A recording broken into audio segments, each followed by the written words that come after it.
Nə yaxşı olar ki, da ata görürsən evində həyat yoldaşın ibadət edir, övladların namaz qılır. Nə olar ki, bir addım atasan, heç Allaha xatir atma deyən.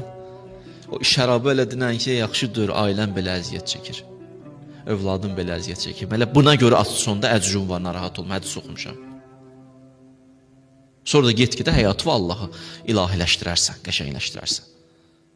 Hələ bu görsən övladın əziyyət çəkir də, lazımdır o belə deyək də, o içki dəysin sənin dilinə. Olmasa nə olacaq, aləm dağılacaq. Hə? Sən övladın görə nə qədər gərgindir. Sən qız övladın görə nə qədər narahat. Sən həyat yoldaşın görə nə qədər əziyyət çəkir. Dünən ailəmə görə atdım. Hələ belə at. Bunun əcr mükafatı var, hədisdir. Allah sənə əcr mükafat verəcək. Yoxla. Bismillah. Allah sənin əlindən tutar. Başqa səbəblər də saymaq olar.